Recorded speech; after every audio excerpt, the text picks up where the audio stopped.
Watch. Clearly, I want to point out, clearly face up and face down. Okay, let's see. Okay?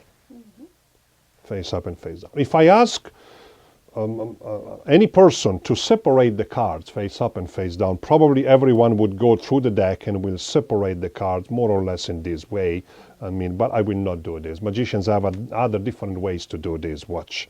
And I want to point out the cards are really shuffled and face up and face down. Special card, the Queen, the Jack of Spades. The Jack of Spades. Please hold your hand like this, and I'm going to give the Jack of Spades like this. Now move your hand in this fashion over the deck. Fantastic. Watch what happens with the Jack of Spades. All the cards are face down except the queens.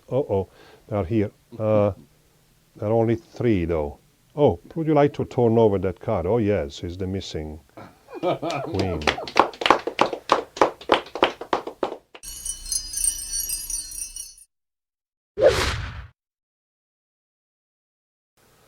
Backfire. This is the easiest triumph ever. Very nice, I think, and with a nice climax as well. You remove any 4 of a kind. I usually ask the spectator, but I always prefer to use face cards. It doesn't really matter. And when you have the cards facing you, you show the king, but at the same time, you take a break below the top card of the deck. Top card when the deck is face up. You square the kings on top, and you steal that card. Okay? Like this. You don't need to remove the packet. You just square the kings on top, and you have a break below 5 cards now. And you perform a Braui reversal. Cut half of the cards below the thumb break. The thumb retains the break.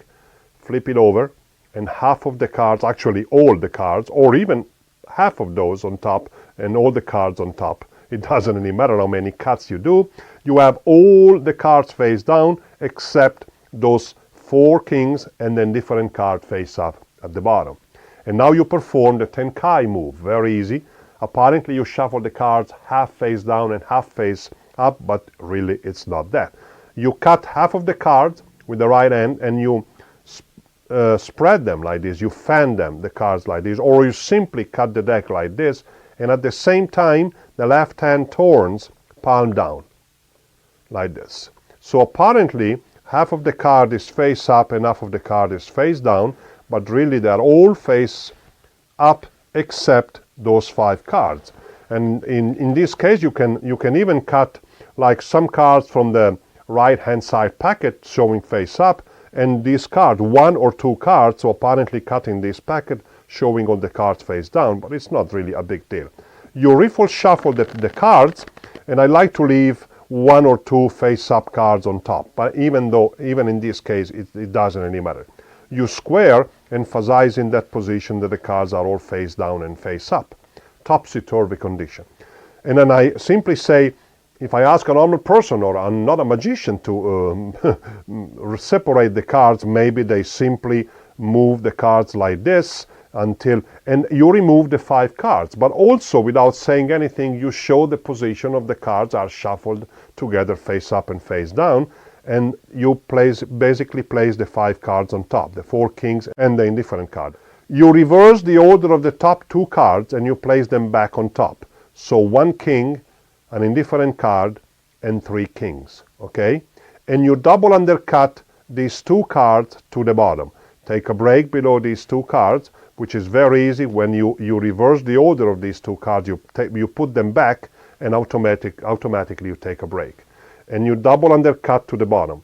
Take a break at these 2 cards with the thumb, cut half of the cards below the break to the top, and also all the cards below to the break to the top. Even during these cuts, you show face down and face up cards. Now watch. You cut a third of the deck in your left hand, another third on top, and the last third goes to the bottom.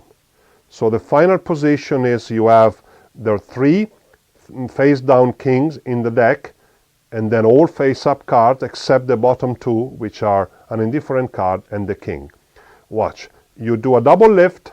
You flip the 2 cards over, and you give apparently the 4 of spades to the spectator, but really it's already the king. And I ask the spectator to place the hand like this And it's very important. It's a small tip, but I think very important.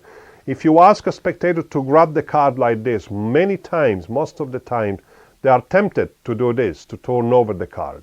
But in this situation, it's very difficult for a spectator to move the card. It's much more complicated, and psychologically, they are not tempted to do that. I found out. It's a small tip, but it's very important. So please move your hand or whatever you want to do, and you spread the cards on the table, and you say, of the four, all the cards are face down except the 4 kings, but really there are only 3. Oh, wait a moment. At the end, the 4th king appears on the spectator's hand. Very, very strong.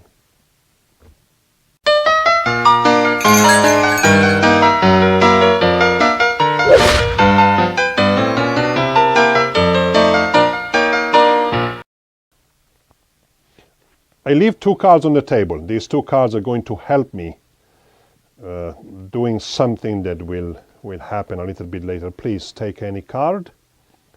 Okay, Roberta, take any card as well. 1 card only. Show the card to everyone. Good. Place the card back there so I know where they are.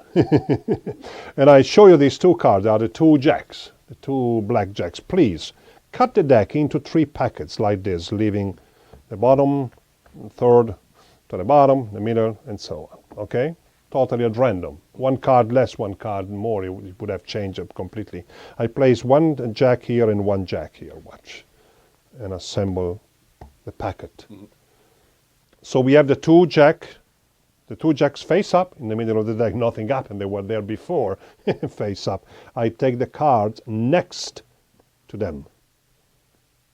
Please tell me the name of your card, Roberta. 2 of spades. And your card, Joe? 5 of hearts. The 5 of hearts and 2 of spades.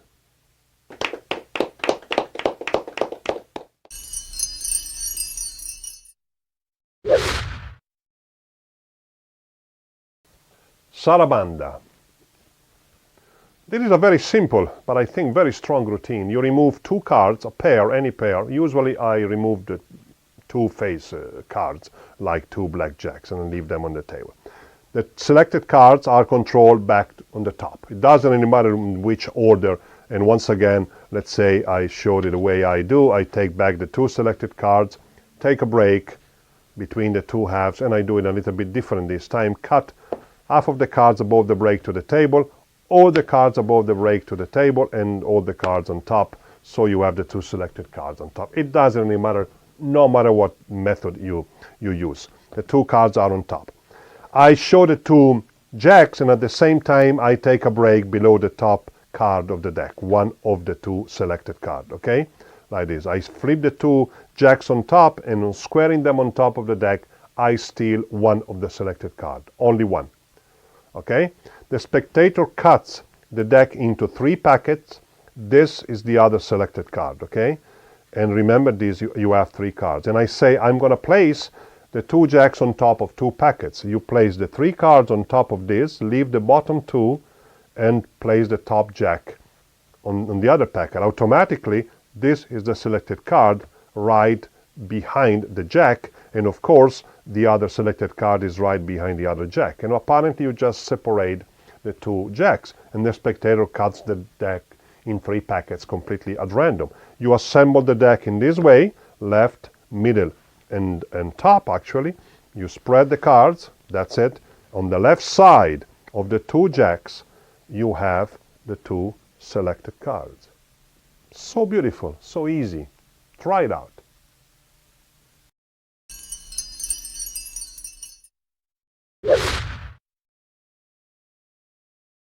The down-under deal, or also the under-down deal, or also the Australian deal, actually it's called.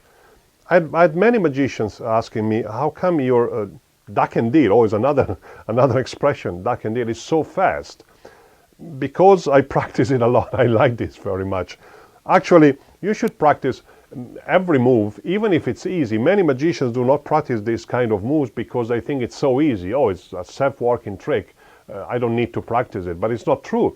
So also, it's a very little difference that I use. I've seen many magicians do this. It's not easy, especially if you ask a spectator to do this, to place one card below the packet. Many people do not really know how to remove the fingers out of the way to place a card below, like this. And I simply take the cards a little bit forward, not in a dealing position, but forward. So in this case, it's really fast. I mean, it's not, duck and deal is never entertaining, a lot of entertaining, but if you do it fast, and first of all, I think that every trick could be boring or entertaining. It doesn't really matter because you have a duck and deal trick, it's boring automatically. I don't think so. If you come up with any presentation, any good presentation, every trick is entertaining. Even the most incredible difficult trick, it can be boring if the presentation is not adequate. So there is the one. It's very, very easy. I mean, this is very fast. I didn't realize until the people were pointing that out that I was so fast doing that.